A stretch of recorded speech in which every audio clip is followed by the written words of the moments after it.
Welcome back to Virginia this morning. We always enjoy learning about new birds from our friends at Sylvan Heights Bird Park in Scotland Neck, North Carolina. And today we feature shorebirds. Take a look. Hello, my name is Morgan Earley. I've been a keeper here at Sylvan Heights for about 5 years, and today I'm going to be talking to you about one of our smallest residents here at the park, and that is the shorebird. Enter any of our larger aviaries in the park. More than likely you will see some type of shorebird in that aviary. Here in North America, we have several types of shorebird that you can see out in the wild. We have the black-necked stilt, which is actually what's in this aviary behind me, North America. You might even be able to see a few of them up on the hill. Shorebirds are a fairly easily identifiable group. They have a few very distinct traits. They're fairly small, they have pretty round heads and fairly long legs, and they have very specialized bills. They can be short or long, but they're typically always thin. And what they use those for is they actually use those for foraging for food along the shorelines and wetlands that are their typical habitat in the wild. And shorebirds are carnivorous, so they eat a variety of mollusks, invertebrates, insects, worms, tadpoles, pretty much anything they can find by wading into the shallows. In the wild, shorebirds typically will live in gregarious flocks. They live and nest in flocks. And gregarious just means that you'll typically see them mixed in with other types of edge of the water ocean dwelling birds. And they do this for safety in numbers. Those other birds can act as a warning for them, for predators. Shorebirds nest typically in small scrapes that they make on the ground. They don't typically use any type of materials in their nest, but what they will do for camouflage for their eggs is any kind of detritus they can find in that environment, they'll surround their nest with that detritus to help them better blend in. Though the eggs themselves have a very dark speckled pattern, and that pattern actually is very good camouflage for the eggs on their own. Shorebirds are one of the only types of birds that will leave their nest immediately upon hatching. Parents typically lay anywhere from 3 to 4 eggs. And once the eggs hatch, the chicks immediately leave the nest. And the parents, while they do continue to provide some parental care, they do not do any feeding of the chicks. The chicks actually learn how to forage immediately from watching their parents forage along the edge of the waterline. Like the eggs, the chicks themselves are covered with a very light, darkly speckled down, and this provides a lot of really good camouflage in the wild for the chicks. That, along with their size, because they are so small, they're just very hard to spot for predators. And what parents will do to defend both the chicks and the nest is they will actually, when the nest is approached by a predator, they will make a lot of noise, and they will also run at the predator, make themselves, basically try their best to distract them, to lure them away from the nest.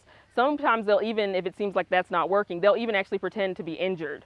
So they'll limp, move slowly, just to try to give the predator the idea that they're easier prey than their nest, and just to lure them away. And once they get them far enough from the nest, of course, the parents can then fly away and escape the predator, and come back to the nest, and the eggs, of course, will be safe. Next time you're here at Sylvan Heights and you're in one of our large, expansive aviaries, please keep an eye out for these small birds. I'm sure you can actually hear one in the background right now. Thanks for joining us, and I hope to see you at Sylvan Heights soon. Plan your visit to Sylvan Heights Bird Park. They're located at 500 Sylvan Heights Parkway in Scotland Neck, North Carolina.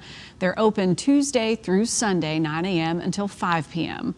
For more information, visit our website by early this afternoon at WTVR.com/VTM.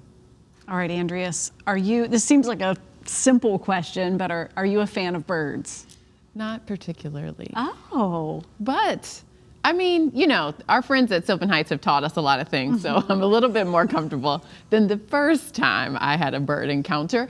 But what about you, Jess? In a similar fashion, I'm like, as my friends know, I'm really fascinated by birds. I have Audubon pictures all over the house. I love taking pictures of birds. I always have. Real life encounters is a different scenario. The Sylvan Heights team brought in, it was a crow. And I'm not sure if it was just like the common crow.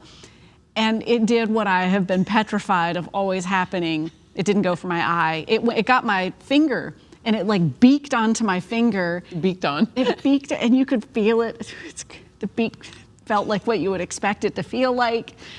It was all right. He was curious because he thought it was food. I guess it looks like a Vienna sausage. I don't know. Well, but you lived to tell the story, and that's what's important. I did. There's just something to me very fascinating. I have all the bird feeders in the backyard just to like watch them all the time. So they have to keep their distance.